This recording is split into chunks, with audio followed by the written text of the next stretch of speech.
ईस्वी में सुल्तान अलाउद्दीन खिलजी के समय में मलिक उल मुल्क दिल्ली के दूसरे कोतवाल नियुक्त हुए। सन 1861 ईस्वी में ब्रिटिश साम्राज्य में पुलिस एक्ट 1861 के अनुसार संगठित पुलिस बल की स्थापना हुई। उस समय दिल्ली पंजाब पुलिस की एक इकाई होती थी। 16 फरवरी 1948 को श्री D.W. मेहरा दिल्ली पुलिस के प्रथम आईजी पुलिस नियुक्त हुए और इसीलिए 16 फरवरी को दिल्ली पुलिस का स्थापना दिवस मनाया जाता है। खोसला आयोग की सिफारिशों के आधार पर 1 जुलाई 1978 को दिल्ली पुलिस में आयुक्त प्रणाली लागू की गई और श्री J.M. चतुर्वेदी दिल्ली के पहले पुलिस आयुक्त नियुक्त हुए और इस प्रणाली के लागू होने के पश्चात दिल्ली पुलिस निरंतर प्रगति के पथ पर अग्रसर है। वर्तमान में श्री राकेश अस्थाना दिल्ली पुलिस आयुक्त के गरिमापूर्ण पद को सुशोभित कर रहे हैं। दिल्ली पुलिस संसार की सबसे बड़ी महानगर पुलिस के रूप में अपनी पहचान स्थापित किए हुई है और आज दिल्ली पुलिस इतनी विशाल हो गई है कि 1 जनवरी 2020 के आंकड़ों के आधार पर इसकी संख्या लगभग 90,000 तक पहुंच गई है। आज हमें इसके सदस्य होने पर गर्व है और गर्व है इसमें सम्मानपूर्वक शामिल होने पर और उसी गर्व की अनुभूति हो रही है हमारे इन सैनिक ऑफिसर्स को जो आज अपने प्रशिक्षण की सफलतापूर्वक समाप्ति के पश्चात विधिवत शामिल हो रहे हैं पुलिस परिवार में।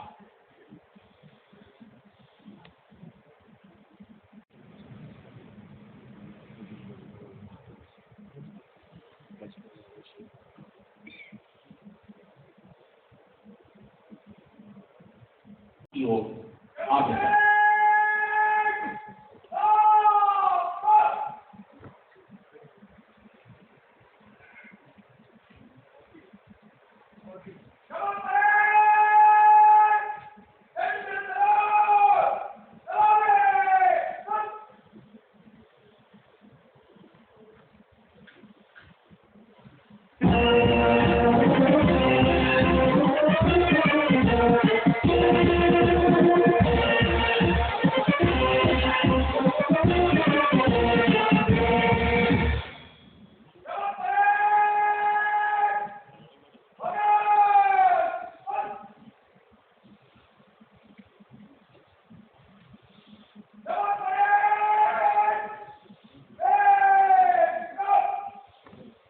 सलामी मंच पर पहुंचने पर परेड में माननीय मुख्य अतिथि महोदय को जनरल सैल्यूट देकर उनका अभिवादन किया।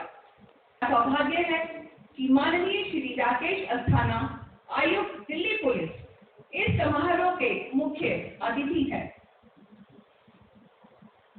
आपका परिचय करवाते हैं आज पास आउट हो रहे दानिश प्रोबेस्टर से।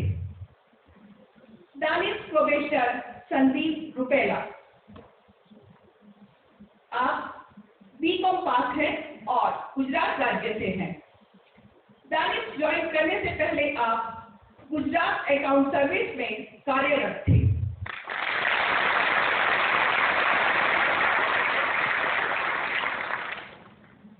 दानिश प्रोबेस्टर पी अभिनंदन, आप बीटेक हैं और तमिलनाडु राज्य से हैं।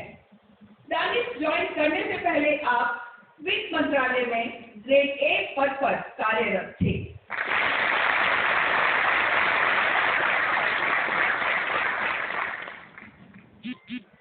दानिश प्रोबेशनर फिरोज आलम, आप एमए हिंदी हैं और उत्तर प्रदेश राज्य से हैं। आपने 2010 में दिल्ली पुलिस बतौर कांस्टेबल ज्वाइन की थी। अपनी कड़ी मेहनत और लगन से आपने ये पद प्राप्त किया है।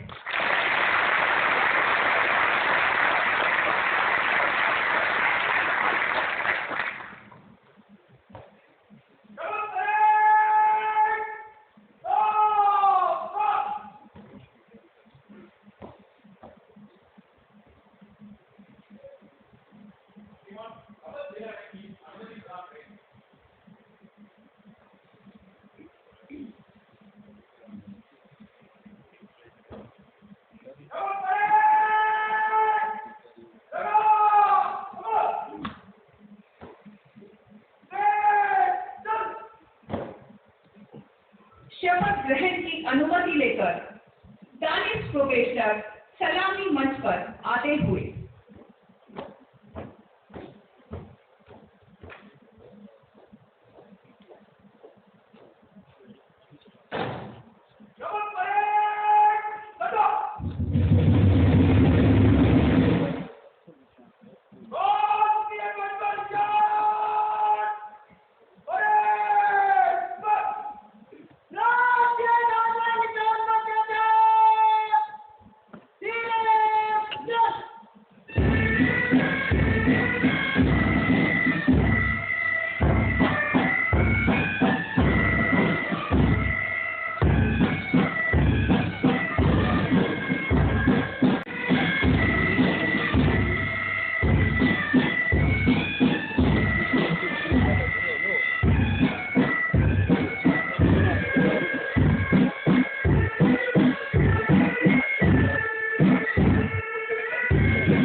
उप निरीक्षक अनीता व उप निरीक्षक तारा के नेतृत्व में राष्ट्रीय ध्वज व निशान को सम्मान पूर्वक सलामी मंच पर लाया गया है, जिसके सम्मुख ये प्रशिक्षणार्थी भारत के संविधान के प्रति सच्ची श्रद्धा वे अपने कर्तव्यों के प्रति निष्ठा की शपथ ग्रहण करेंगे।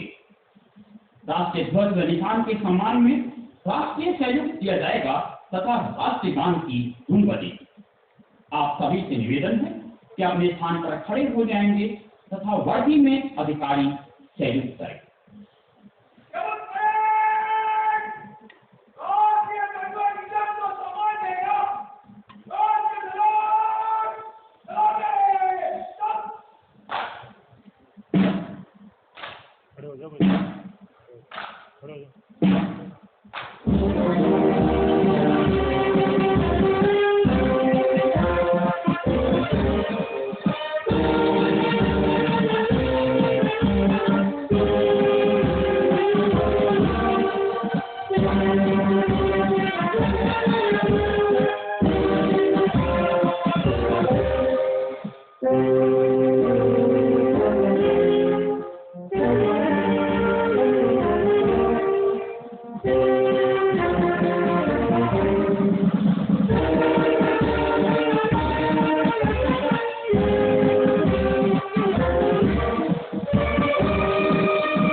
माननीय डॉक्टर ऋषिपाल महोदय, डायरेक्टर दिल्ली पुलिस अकादमी से निवेदन है कि दानिश प्रोबेशनर्स को शपथ दिलाने की कृपा करें।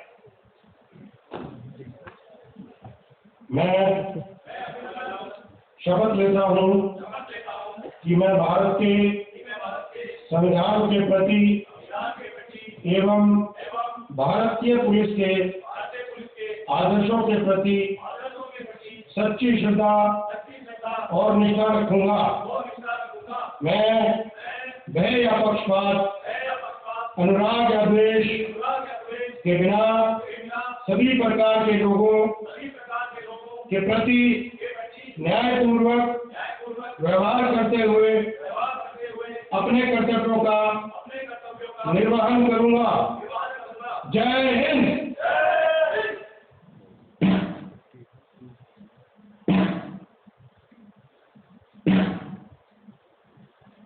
राष्ट्रीय ध्वज निशान के प्रस्थान के समय राष्ट्रीय सैल्यूट किया जाएगा तथा राष्ट्रीय गान की धुन बजेगी।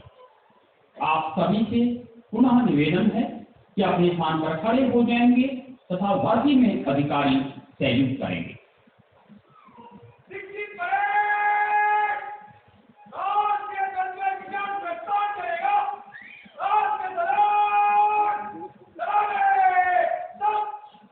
पूरी नहीं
और अब आपके सामने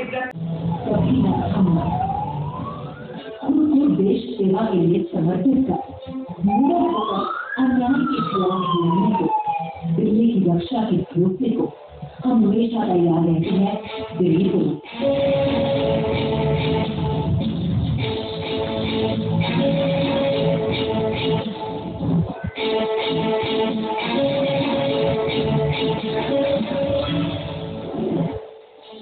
कैसे होते हैं ये ऑफिसर इतने निडर और इतने वृद्धि?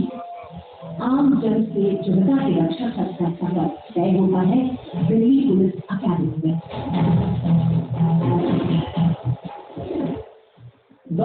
साथ खुद को आगे बढ़ाते हुए साल 2021 में दिल्ली पुलिस ने सभी ट्रेनिंग स्कूल और ट्रेनिंग कॉलेजेस को एक साथ करके दिल्ली पुलिस अकादमी का दायरा और बड़ा कर दिया गया। दिल्ली पुलिस के नए पुलिस से लेकर इसी रात तक की ट्रेनिंग हो गई। दिल्ली के झरोगा कला, द्वारका, वजीराबाद, राजेंद्र भवन और चाणक्यपुरी में अकादमी बनने के बाद पहली बार पुलिस हेडक्वार्टर में ट्रेनिंग के स्टैंडर्ड को बेहतरीन बनाने के लिए स्पेशल CPHRD के अंदर में ट्रेनिंग डिवीजन को सेटअप किया गया है। जॉइंट CP रैंक के अधिकारी को डायरेक्टर DPA बनाया गया है और इसी कड़ी में जॉइंट डायरेक्टर DPA और अलग अलग डिवीजन के लिए डिप्टी डायरेक्टर और असिस्टेंट डायरेक्टर बनाए गए हैं। अपने बेहतर तरीका की वजह से अक्टूबर में लगभग 400 PSI की ट्रेनिंग से शुरू होकर अब दिल्ली पुलिस अकादमी लगभग 6000 न्यू ज्वाइनिंग को ट्रेनिंग देने के लिए तैयार है। पहली बार इन ट्रेनिंग सेंटर्स में दिल्ली के 48 जुडिशियल मजिस्ट्रेट ने यहाँ 2 सप्ताह की रेजिडेंशियल ट्रेनिंग दी है। यहाँ तक कि अरुणाचल प्रदेश के 16 डिप्टी सुपरिटेंडेंट ऑफ पुलिस ने 3 महीने तक यहाँ रहकर अपनी ट्रेनिंग को पूरा किया है और 250 जेल वार्डन 7 महीने के अटैचमेंट रेजिडेंशियल ट्रेनिंग के लिए यहाँ आने वाले हैं। दिल्ली पुलिस अकादमी में कमरों से लेकर किचन तक, बाथरूम से लेकर बरामदा तक अब एक नई ऊर्जा के साथ रोशन है।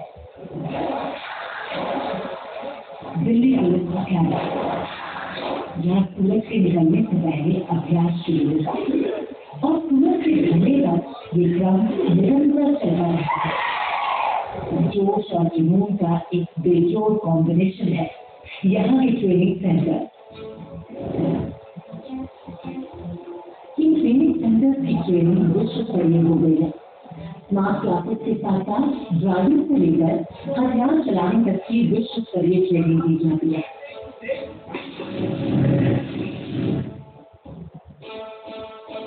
अपराधियों से सीधे मुठभेड़ में उन्हें खून चटाने के लिए दिल्ली पुलिस के जवानों को कमांडो ट्रेनिंग का भी प्रशिक्षण दिया जाता है। यहाँ ट्रेनिंग में सेंसिटिव होने के साथ साथ स्मार्ट होना भी सिखाया जाता है, रिलायबल होना सिखाया जाता है और रिस्पॉन्सिबल होना सिखाया जाता है। और इस ट्रेनिंग में टेक्नो ज्ञान भी दिया जाता है ताकि इस तेजी से बदलते परिवेश में जनता की ज्यादा से ज्यादा करीब पहुँच कर उनको सुरक्षा का एहसास कराया जा सके। बड़े क्षेत्रफल में फैले हुए ट्रेनिंग सेंटर सीखने के लिए बड़ा और खुला माहौल देते हैं। ट्रेनिंग को और बेहतर बनाने के लिए विभिन्न ट्रेनिंग पार्टनर जैसे राष्ट्रीय रक्षा विद्यालय, national disaster management, narcotics control bureau, AIIMS जैसे और भी बहुत से रिसर्च ऑर्गेनाइजेशन के साथ एमओयू साइन किए गए हैं या होने वाले हैं जिससे इन ट्रेनिंग को इंडस्ट्री के बेस्ट स्टैंडर्ड के हिसाब से ट्रेनिंग दी जा सके। कानून की बारीकियों को सिखाने के लिए NMU जैसे संस्थान के साथ भी एमओयू साइन किया गया है जिसकी प्रैक्टिस मूल कोर्स में कराई जाती है। यहाँ ट्रेनिंग और ट्रेनर्स पर भी भरपूर जोर दिया जाता है। समय समय पर बेहतरीन एक्सपोर्ट ट्रेनिंग भी ट्रेनर्स के लिए करवाई जाती है। यहाँ तक कि ट्रेनर्स रिक्रूट को क्या ट्रेनिंग देने वाले हैं उसको भी क्लोजली मॉनिटर किया जाता है। रिक्रूट के खान पान से लेकर मेडिकल सुविधाएं तक और साफ सफाई के साथ साथ हाइजीन का भी पूरा ध्यान रखा जाता है। उनकी रोजमर्रा की हर जरूरत का भी ख्याल रखा जाता है। समय समय पर अपने व्यक्तिगत हुनर को दिखाने के लिए कल्चरल एक्टिविटीज, स्पोर्ट्स और डिबेट कॉम्पिटिशन का आयोजन भी किया जाता है। बात चाहे बैठक की हो या खुले मैदान की, ट्रेनिंग सेंटर सारी सुविधाओं से लैस है। ये सेंटर और निरंतर नए बदलावों की ओर बढ़ रहे हैं जिससे यहाँ से विद्यार्थी हर अधिकारी समाज के साथ कदम कर सके। इसी साल 400 SSF के जवानों की पासिंग आउट का वजीराबाद सेंटर में भव्य आयोजन भी किया गया। दिल्ली पुलिस अकादमी का ये हौसला, ये जज्बा आसमान सा ऊंचा होकर दिल्ली और देश के लिए हमेशा यूं ही अपने कर्तव्य का पालन करता रहेगा।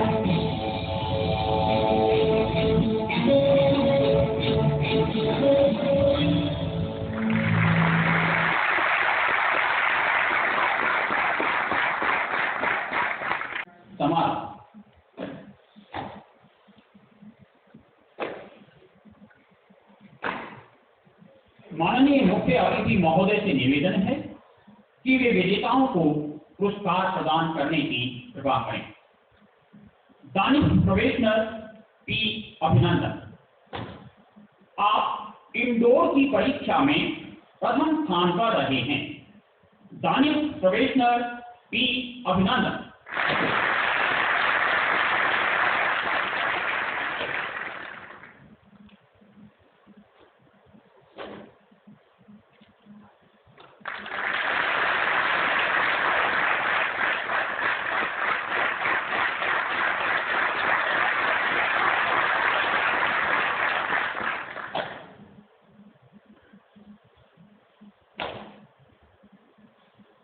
दानिश प्रोबेशनर पी अभिनंदन, आप आउटडोर की परीक्षा में भी प्रथम स्थान पर रहे हैं। दानिश प्रोबेशनर पी अभिनंदन।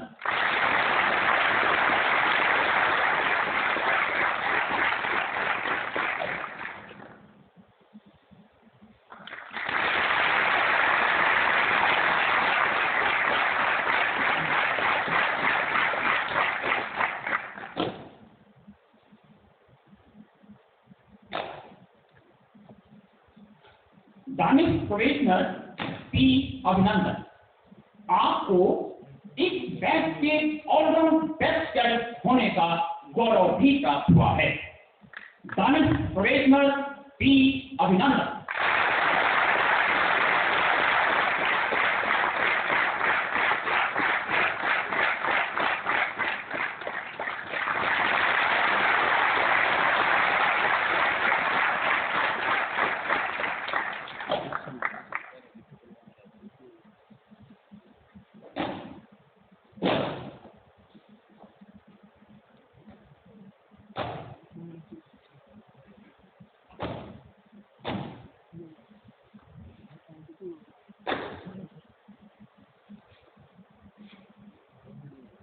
माननीय मुख्य अतिथि महोदय से निवेदन है कि वे आज पास आउट हो रहे दानिश प्रोबेशनर्स को अपने आशीर्वचन से इनका मार्गदर्शन करने की कृपा करें। विशेष आयुक्त पुलिस HRD, अन्य वरिष्ठ पुलिस अधिकारीगण, इस समारोह में आए हमारे अतिथिगण, मीडिया बंधुओं, परेड में शामिल दानिश प्रोबेशनर और उनके परिवारजन, सबसे पहले तो मैं इन प्रोबेशनर्स को बेहतरीन परेड के लिए बधाई देता हूं। इन्होंने जो भी ड्रिल यहाँ पे पेश किया, सीमित दायरे में पेश किया, उससे लगता है कि इन्होंने ट्रेनिंग में अच्छा इंटरेस्ट लिया है।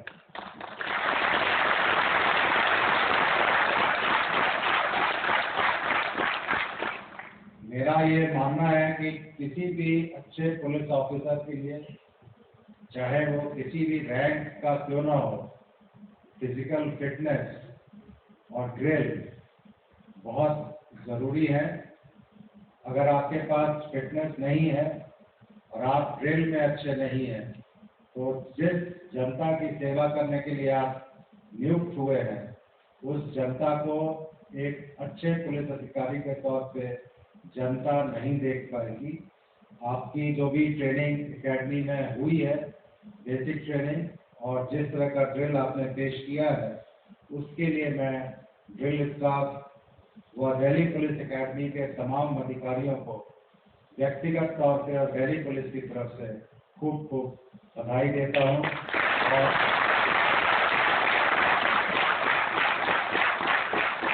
उम्मीद करता हूँ कि इसी तरह की ट्रेनिंग आप भविष्य में प्रदान करते रहेंगे। पास आउट होने वाले तीनों डेनेट्स प्रोबेशनर्स व उनके परिवारजनों को भी मैं व्यक्तिगत तौर पे और दिल्ली पुलिस की तरफ से खूब खूब बधाई देता हूँ।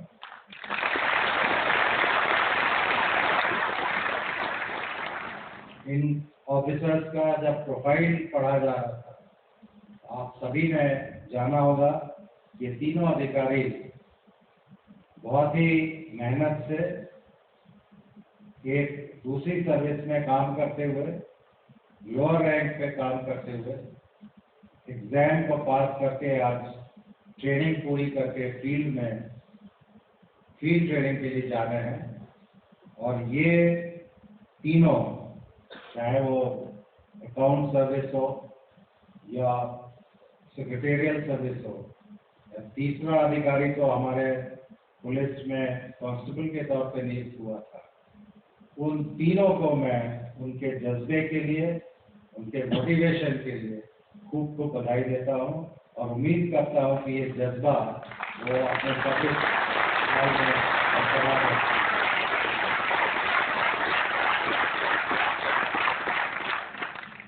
बेसिक ट्रेनिंग पूरी होने के बाद अब आपकी ट्रेनिंग फील्ड में होगी। आपको पुलिस स्टेशंस में, डिविजन्स में, सब डिविजन्स में अटैच किया जाएगा, कोर्ट में जाना पड़ेगा। और ये प्रैक्टिकल ट्रेनिंग आप जितनी अच्छे से करेंगे, जितना इंटरेस्ट लेके करेंगे, उतने अच्छे पुलिस अधिकारी आप भविष्य में बनेंगे। प्रैक्टिकल ट्रेनिंग का सबसे बड़ा महत्व ये है कि वो सारे काम जो एक कांस्टेबल हो या सब इंस्पेक्टर हो या इंस्पेक्टर हो जो करते हैं फील्ड में, उन्हीं की तरह अगर आप काम करके वो काम सीखेंगे, आपका सुपरविजन, जब आप रेगुलर एसीपी के तौर पर नियुक्त किए जाएंगे, तो आपका सुपरविजन बहुत इफेक्टिव होगा। एसीपी रैंक में जो भी अधिकारी नियुक्त होते हैं वो सुपरवाइजरी लेवल होता है, लेकिन आप सभी बहुत अच्छे से जानते हैं, जब तक फील्ड का काम हम खुद न किए हुए हों, सुपरविजन कभी इफेक्टिव नहीं हो सकता है। चाहे वो रजिस्टर्स में एंट्री करना हो, इन्वेस्टिगेशन करना हो, कोर्ट अटेंड करना हो या पब्लिक से इंटरफेस करना हो, ये सभी जब तक आप प्रैक्टिकल ट्रेनिंग में अपना इंटरेस्ट लेके नहीं सीखेंगे, तब तक आप एक सफल अधिकारी नहीं बन सकते। और सबसे बड़ी बात यह है कि एक बार जब आप रेगुलर पोस्टिंग पे आ जाएंगे, आपको किसी चीज को भी सीखने के लिए किसी से पूछना एक बहुत शर्म की बात होगी। तब आपको लगेगा कि काश मैं उस वक्त ये पूछ के सीख लिया होता तो मुझे आज ये स्थिति का सामना नहीं करना पड़ता। मेरा कहने का मतलब ये है कि जब आप ट्रेनिंग में हैं तो आप बिल्कुल फ्री हैं, इंडिपेंडेंट हैं चीज़ों को करने के लिए, और चाहे वो कांस्टेबल रैंक का ही अधिकारी क्यों नहीं हो, उससे पूछ के समझने के लिए। जब आप एसीपी बन जाएंगे तो आपको कांस्टेबल से अगर आप पूछेंगे या सब इंस्पेक्टर से पूछेंगे तो आपको खुद अच्छा नहीं लगेगा। इसीलिए इस फील्ड ट्रेनिंग को आप बखूबी पूरा करें और कोशिश करें कि हर चीज़ आप पूछ के खुद करके सीखें, ताकि आप एक बहुत बढ़िया सुपरवाइजरी ऑफिसर बन सकें। आज के ज़माने में क्राइम का पैटर्न बहुत चेंज कर रहा है। कन्वेंशनल क्राइम डेफिनेटली होते हैं, होते रहेंगे, लेकिन नॉन कन्वेंशनल क्राइम्स भी काफ़ी बढ़ने लगे हैं। नॉन कन्वेंशनल क्राइम्स में मोटे तौर पे साइबर क्राइम आज के ज़माने में बहुत तेज़ी से फैल रहा है और हमें साइबर क्राइम को टैकल करने के लिए काफ़ी मेहनत करने की ज़रूरत है। इनके अलावा काफ़ी स्पेशलाइज्ड क्राइम्स भी होते हैं, जैसे आतंकवाद से रिलेटेड क्राइम, ड्रग्स से रिलेटेड क्राइम, या फिर जो इंसर्जेंसी है या एक्सट्रीमिज्म है उससे रिलेटेड क्राइम। इन सभी स्पेशलाइज्ड क्राइम्स को भी टैकल करने के लिए आप सभी को काफ़ी कड़ी मेहनत करनी पड़ेगी। आप इस ट्रेनिंग पीरियड के दरमियान क्राइम ट्रेंड्स और क्राइम पैटर्न्स को ध्यान में रख के रणनीति बनाना सीखें और कोशिश ये करें कि जो तकनीक है, जो टेक्नोलॉजी है, जो हमेशा हर दिन चेंज हो रही है, उससे अपने आप को अडेप्ट करें। चेंजिंग टेक्नोलॉजी का उपयोग क्राइम प्रिवेंशन और क्राइम डिटेक्शन में किस तरह से हो सकता है, उसका अभ्यास करें और कोशिश करें कि टेक्नोलॉजी का भरपूर उपयोग अपने काम में आप कर सकें। टेक्नोलॉजी कितनी भी बढ़ जाए, क्राइम का पैटर्न कितना ही चेंज हो जाए, या क्राइम का जो स्वरूप है वो कितना ही बदल जाए, लेकिन बेसिक पुलिसिंग हमेशा वही रहती है। क्राइम होने के बाद उसका इन्वेस्टिगेशन कैसे करना है, अगर टेक्नोलॉजी से भी आपको कोई लीड प्राप्त होती है तो उस लीड को आपको फॉलो करने के लिए बेसिक पुलिसिंग की जानकारी होनी बहुत ज़रूरी है। बेसिक पुलिसिंग में क्राइम डिटेक्शन और इन्वेस्टिगेशन के अलावा क्राइम प्रिवेंशन का भी बहुत अहम रोल है। हम सभी जानते हैं कि कोई भी व्यक्ति जो क्राइम करता है, जिसका क्रिमिनल रिकॉर्ड होता है, उसको हमेशा नज़र में रखना ज़रूरी होता है, क्योंकि अगर वो दोबारा क्राइम करे तो एक तो क्राइम करने से उसे रोका जाए, और अगर दोबारा क्राइम करता है और हैबिचुअल ऑफेंडर बनता है तो कानूनी जो प्रक्रियाएं हैं उनको समझ के उनको अमल किया जाए। तो प्रिवेंटिव एक्शंस भी जो है, प्रिवेंटिव पुलिसिंग भी है, वो बहुत ज़रूरी है। मेरा ये मानना है कि हम लोग आए दिन रिएक्टिव पुलिसिंग करते हैं। कोई क्राइम होता है, FIR रजिस्टर होती है, उसका इन्वेस्टिगेशन होता है। प्रोएक्टिव पुलिसिंग करना उतना ही अहम है जितना रिएक्टिव पुलिसिंग करना। तो प्रोएक्टिव पुलिसिंग का मतलब यही है कि आप बनते हुए क्राइम को रोकें, क्राइम की तरफ अग्रसर होते हुए युवाओं को क्राइम में घुसने से रोकें। इसके लिए आप पुलिस ऑफिसर के तौर पे, खास करके सुपरवाइजरी ऑफिसर के तौर पे बहुत ही कठिन मेहनत करनी पड़ती है, क्योंकि ये मेहनत जो है ये सिर्फ ज़मीन पे खड़े होकर डंडा चलाने से या पेट्रोलिंग करने से नहीं आता है। इसमें रजिस्टर्स का अध्ययन करना, क्राइम पैटर्न्स का अध्ययन करना, स्ट्रैटेजी डेवलप करना, कम्युनिटी पुलिसिंग करना जिसमें पब्लिक के साथ आपका पॉजिटिव इंटरेक्शन हो, ये सारी चीज़ें हैं जो एक बहुत ज़्यादा मेहनत मांग लेती हैं। मेरा आपको ये सुझाव होगा कि आप प्रोएक्टिव पुलिसिंग पर भी उतना ही ध्यान दें जितना रिएक्टिव पुलिसिंग पर ध्यान देते हैं। समाज में जो वीकर सेक्शंस हैं, खास करके लेडीज, बच्चे और बुजुर्ग, या जो समाज के पिछड़ा वर्ग है, उनके लिए आपके मन में एक सहानुभूति की भावना होनी चाहिए, क्योंकि वीकर सेक्शंस के अगेंस्ट में जो भी क्राइम होता है वो क्राइम एक सोशल क्राइम होता है। उसको एक नॉर्मल क्राइम के तौर पे आप ट्रीट नहीं कर सकते। आपकी भावना हमेशा पीड़ित के साथ होनी चाहिए। आपकी भावना पीड़ित को किस तरह से हैंडल करना है, उसके लिए पॉजिटिव भावना होनी चाहिए, और अपने आप को जो विक्टिम है उसकी जगह रख के आपको ये सोचना चाहिए कि अगर आप या आपके फैमिली मेम्बर्स कहीं उस जगह होते जिनके साथ ऐसी घटना घटती तो आपका क्या रिएक्शन होता। As a good police officer आपको ये प्रैक्टिस पूरे करियर में करते रहना पड़ेगा। न सिर्फ लीगल सेक्शंस के लिए बल्कि कोई भी विक्टिम ऑफ क्राइम अगर आपके पास आता है तो हमेशा उसको सुनने के लिए एक बूटा होना चाहिए, दूसरा उसके जूते में पैर रख के खड़े होकर सोचना चाहिए अगर मैं उसकी जगह होता या मेरे परिवार वाले उसकी जगह होते तो मेरे को कैसा फीलिंग होती और मैं पुलिस से क्या एक्सपेक्ट करता। इसको ध्यान में रखकर आपको अपना प्रोफेशन करना होगा। बट इसके साथ मैं ये भी कहना चाहूँगा कि जो हैबिचुअल क्रिमिनल्स हैं, जो ड्रेडेड क्रिमिनल्स हैं, उनके मन में एक भय कानून का जरूर होना चाहिए। और कानून का भय तभी होगा जब आप एक सुपरवाइजरी अधिकारी के तौर पे कानून का पालन कराना आपको आता हो।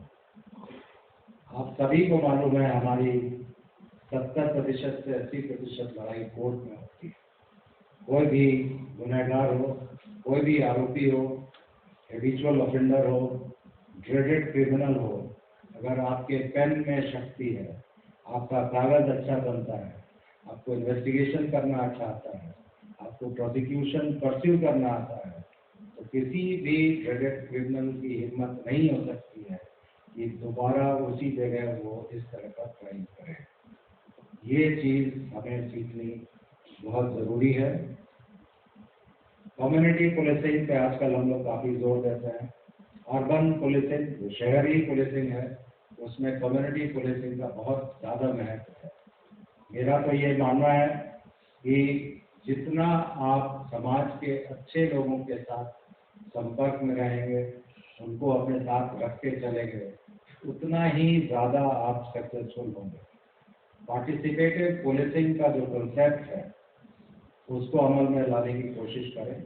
और समाज का जो अच्छा वर्ग है, 99.9% सोसाइटी के जो लोग होते हैं, उनको क्राइम से कोई लेना देना नहीं होता है। अगर उन लोगों को आप अपने साथ रखेंगे, तो न सिर्फ वो आपके आईज और ईयर्स का काम करेंगे, बल्कि एक फोर्स मल्टीप्लायर का भी काम करेंगे। आप इस चीज़ को ध्यान में रखें, आने वाले समय में अपने करियर में इस चीज़ को ध्यान देंगे। इसके अलावा जो भी चुनौतियां हैं, नए ज़माने की जो चुनौतियां हैं, खास करके आतंकवाद, extremism, cyber terror, cyber crime, इसका सामना आपको बहुत साहसपूर्वक करना होगा। और ये तभी हो सकता है जब आपके मन में ये जज्बा हो, या थ्रूआउट योर कैरियर आप इस काम के लिए अपने देश की सेवा करेंगे, तभी ये काम संभव होगा। तो मन में राष्ट्र सेवा की भावना, समर्पण की भावना और समाज के प्रति एक पॉजिटिव फीलिंग की भावना अगर आपके मन में है, तो आप वाकई में एक बहुत अच्छे पुलिस अफसर बन सकते हैं। अपने कर्तव्यों का पालन आप कानून के दायरे में और संविधान के दायरे में रह के करेंगे, ऐसी मेरी आपको एडवाइस है। मैं अंत में फिर से आज पास आउट हुए इन तीनों डेनिक्स ऑफिसर्स को खूब खूब बधाई देता हूँ, शुभकामनाएं देता हूँ, और इनके साथ ही दिल्ली पुलिस एकेडमी के उन तमाम अधिकारियों, जवानों और स्टाफ को धन्यवाद देता हूँ, बधाई देता हूँ, जिन्होंने बड़ी लगन से इन ऑफिसर्स को ट्रेनिंग देके तैयार किया है।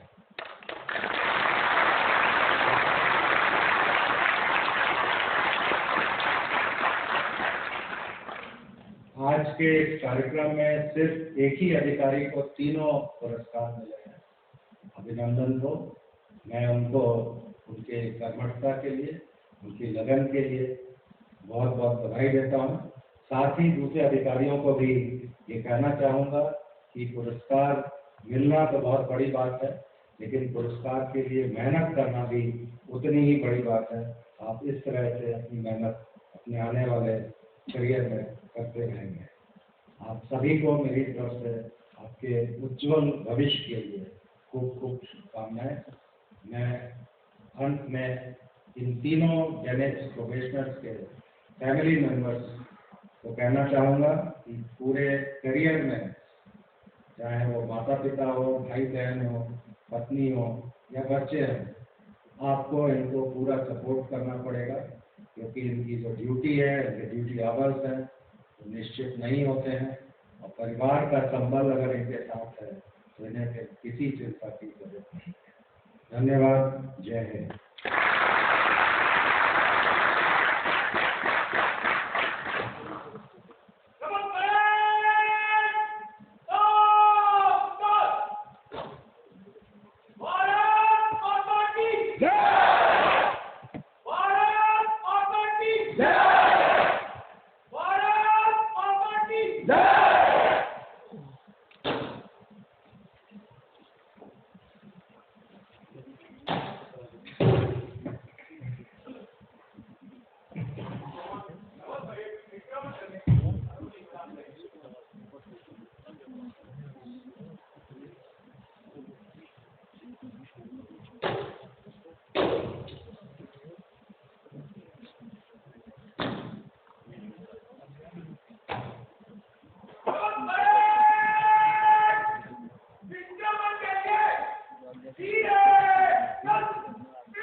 और माननीय मुख्य अतिथि महोदय की अनुमति से परेड का निष्कर्ष। और आज हमारे ये दानिश प्रोबेशनर अपनी क्षमता एवं परिपक्वता को प्रदर्शित करते हुए यही कहते जा रहे हैं कि मन में था विश्वास, पूरा था विश्वास, हम हो गए कामयाब, हम हो गए कामयाब। और अब माननीय मुख्य अतिथि महोदय से निवेदन है कि वे कृपया दानिश प्रोबेशनर्स के साथ ग्रुप फोटोग्राफ के लिए सम्मिलित